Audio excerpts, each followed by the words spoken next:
আগের ভিডিওতে আমি তোমাদের বলেছিলাম উদয়পুরে আমাদের সাথে একটা স্ক্যাম হয়ে গেছে। তো কী স্ক্যাম হয়েছে আজকে সেটাই বলবো। তো hello everyone, welcome back to my mini blog Udaipur series part 2। তো আমরা যখন ডিনার করতে যাই তখন আমাদের একজন জিজ্ঞাসা করে যে আমরা ম্যারিড কিনা। তো যথারীতি আমরা হ্যাঁ বলি এবং সাথে সাথে সে আমাদের হাতে একটা কার্ড ধরিয়ে দেয়। কার্ড ধরিয়ে দেওয়া আমরা কিছু বুঝে ওঠার আগেই সে আমাদের বলে যে এটা নাকি কোনো হোটেল অ্যাডভার্টাইজমেন্ট করছে তারা, এবং এটা শুধু ম্যারিড কাপলদেরই দেওয়া হচ্ছে। এই কার্ডের ভেতরে একটা গিফট আছে যেটা ফ্রি অফ কস্ট, আমাদের কোনো পে করতে হবে না এটার জন্য, এবং কার্ডের ওপর সেটা লেখাও ছিল।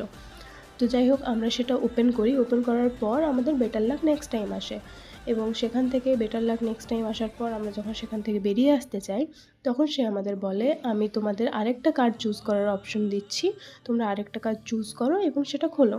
তো আমরা চুজ করি এবং সেটা খুলি। সেখান থেকে আমরা গিফট পাই। সেখানে 4টে অপশন ছিল, ABCD, এবং নিচে একটা বক্স করা ছিল যেটা স্ক্র্যাচ